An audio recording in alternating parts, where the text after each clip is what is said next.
So let's see if this works, you guys. I'm trying to notch some 1 inch inside diameter, so some 1 inch Schedule 40 aluminum pipe. The actual outside diameter measurement on this is 1 5/16, and the thickness of the wall is 1/4 inch is what I'm measuring. And then of course the inside diameter of the hole is exactly 1 inch, since it is pipe and not tube. So what I found is this, there's a bunch of YouTube videos on how to notch pipe, and don't buy a pipe notcher, it takes longer, blah, blah, and they make their own templates and it takes them forever to do this. So I just thought, why not Google it? Blocklayer.com is what I'm finding. I did a Google search for pipe notch template, and pretty close to the top here comes up blocklayer.com, tube and pipe notching calculator. Let's see what comes up. All right, I want to make sure that's the first screen that comes up. So it comes up right here. So you've got your parent tube diameter. So we're matching one pipe to another pipe just to make on this one a 90-degree angle off of it. So our pipe that we're going to marry to is 1 5/16. Real easy website. So we're gonna see if this works too. I'm gonna print out the template and take it out in the garage and put it on this aluminum Schedule 40, and this 5056 I believe is the nomenclature of that pipe.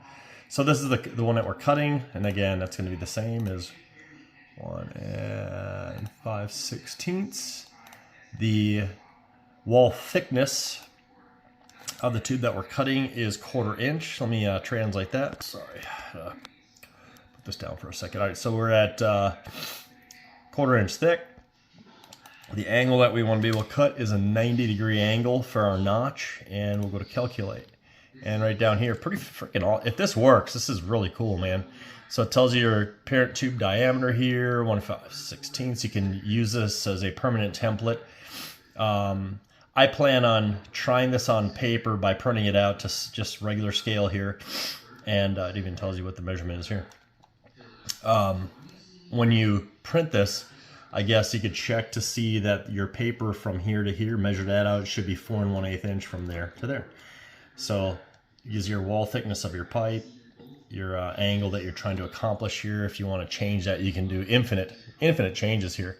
I have not explored this website in full to see what else it can do for me, but this is pretty badass if you ask me. So we did, again, the calculate there.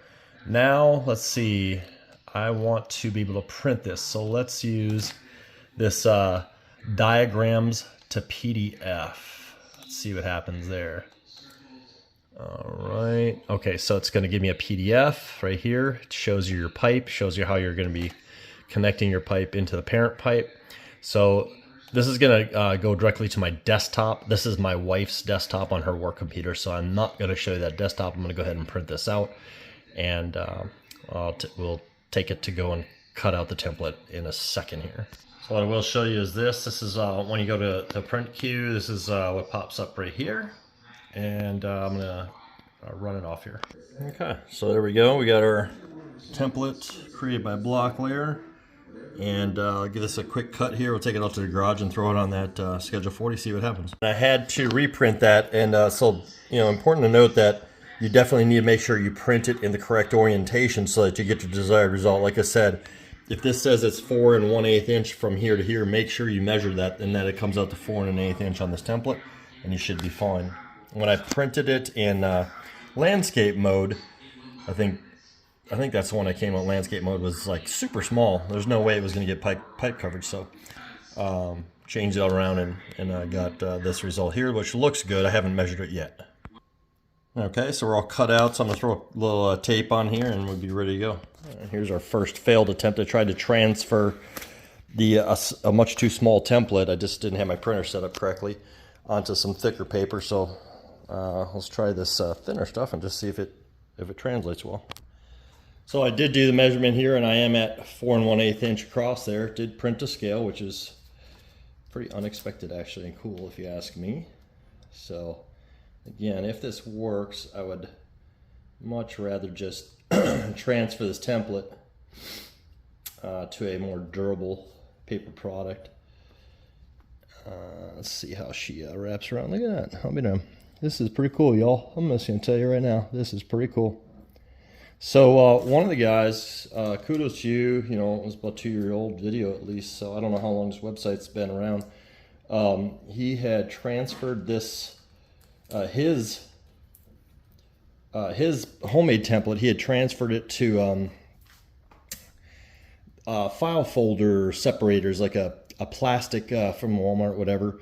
And from that, it gives a little more rigidness, plus you can label it, and he put it into his workbench so that he can just, you know, repeat the work every single time. So this looks like he did a pretty good job. You know, it's hard to tell if it's gonna be the cut that I want, or the depth that you want when it's all said and done, but you know, it did wrap around. I've got no reason to believe that this is not going to work. So yeah, I'm kind of digging this. This is neat. This saves a lot. This is going to save a lot of work, and I don't want to buy a tube notcher. I think that's just ridiculous. To try to figure out how to set that up for a DIY garage guy. I want to build like jet ski fishing racks, little small stuff for these wave runners from time to time. So I'm not going into production on this kind of stuff. Just wanted to be able to cut a decent 90-degree cut for these racks and different projects. And again, you can, you know, do any angle you want off of that program. So if this works, that's pretty slick. That's all I'm saying. Hope this helped you. Bricklayer.com